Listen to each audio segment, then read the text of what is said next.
ও মা, চকলেটের মধ্যে এনার্জি থাকে সেটা সবাই জানে, কিন্তু নিজের চোখে কখনো দেখেছেন? আজ এই কেমিক্যালের সাহায্যে সেটাই আপনাদের দেখাবো। চলুন। প্রথমে নিয়ে নিব সেই সিক্রেট কেমিক্যাল, যার নাম আমি ভিডিওর কোনো এক অংশে বলে দিব। তবে তার আগে রিয়াকশনটি সাকসেসফুল করার জন্য আমাদের সুন্দরভাবে সেট আপ করে নিতে হবে। কেমিক্যালটি টেস্ট টিউবের মধ্যে ভরে নিচ্ছি। এবার এটাকে হিট দিয়ে গলাতে হবে।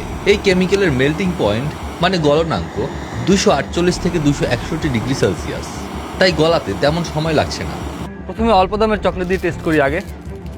বাংলা চকলেট।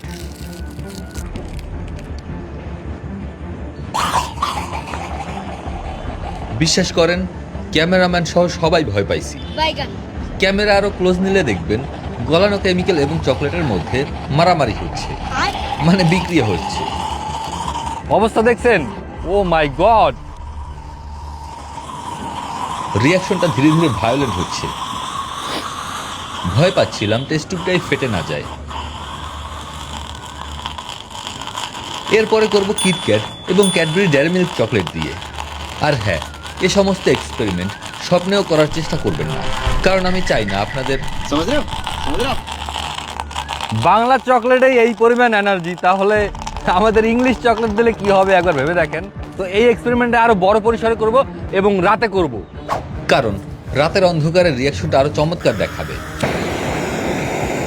আর হ্যাঁ, এই কেমিক্যালটির নাম সোডিয়াম ক্লোরেট, যেটা অক্সিডাইজার। আমাদের সেই বাংলা চকলেট। প্রথমে বাংলা চকলেট দিয়ে ওয়ার্ম আপ করে দেখি। ও মাই গড, ছিটকে ফেলে দিয়েছে। লাইটটা অফ করলে আসল বিক্রিয়ার দৃশ্য দেখতে পারবেন। মনে হচ্ছে কোনো ডার্ক ম্যাটার টেস্ট টিউবের ভেতরে আটকা পড়েছে এবং সেটা বের হতে চাচ্ছে। ও হো হো হো।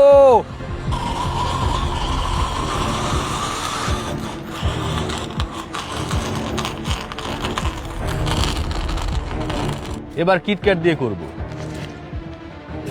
ও মা,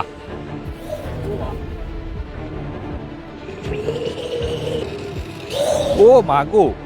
কিটক্যাট দেওয়ার সাথে সাথেই একটা ছিটকে পড়া ভাব। এখানে এমন বিক্রিয়া হওয়ার কারণ সোডিয়াম ক্লোরেট একটি অত্যন্ত শক্তিশালী জারক পদার্থ।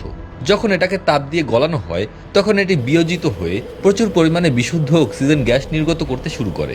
আর অন্যদিকে চকলেটের প্রধান উপাদান চিনি এবং ফ্যাট। সাধারণ অবস্থায় চিনি পুড়তে বাতাসের অক্সিজেনের প্রয়োজন হয়, যা ধীর গতিতে ঘটে। কিন্তু গলিত সোডিয়াম ক্লোরাইডের সংস্পর্শে আসা মাত্রই এটি প্রচুর পরিমাণে বিশুদ্ধ অক্সিজেন পেয়ে যায়, যার ফলে ও মা, এমন ভয়ানক রিয়াকশন ঘটে। ভাইরে ভাই, রুহু মুহু কাইপ্পা উঠছে। Just look at this amazing reaction. খাবি এনে পরে তো এখনো ক্যাডবেরি বাকি আছে, দেখবো ক্যাডবেরিতে কেমন রিয়াকশন হয়। এটা তো দেখতে পেলেন যে কত বড় রিয়াকশন হলো, কিন্তু আমার মনে হয় ক্যাডবেরিতে আরো বড় রিয়াকশন হবে। তাই সোডিয়াম ক্লোরাইডের পরিমাণও বেশি নিলাম, কারণ এবারের রিয়াকশনটা মারাত্মক লেভেলের করব। আর হ্যাঁ, এইসব এক্সপেরিমেন্ট করার আগে সেফটি গ্লোভস পরে নেবেন। গলানো শেষ। এবার ক্যাডবেরি ডেয়ারি মিল্ক চকলেট।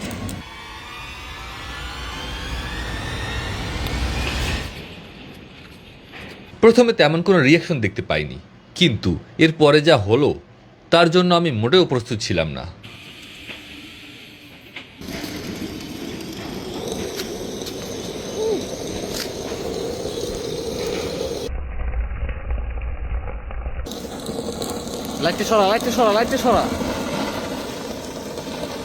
এইটা সব থেকে বেশি ভয়ানক ছিল। মনে হচ্ছে রকেট ইঞ্জিন স্টার্ট করে দিয়েছি। ভাই, স্লো মোশনটা জাস্ট ওয়াও। তো প্রায় বেশ কিছুক্ষণ ধরে রিয়াকশনটা চলেছে। আমার মনে হয় এই সোডিয়াম ক্লোরাইড দিয়ে ছোটখাটো এক্সপেরিমেন্টাল রকেট ফুয়েল বানিয়ে উড়ানো যাবে। আপনারা যদি চান যে আমি সেই মিনি রকেট বানিয়ে আকাশে উড়ানোর ভিডিও বানাই, তাহলে কমেন্টে অবশ্যই জানাবেন। আর এই ধরনের এক্সপেরিমেন্ট ভুলেও করার চেষ্টা করবেন না।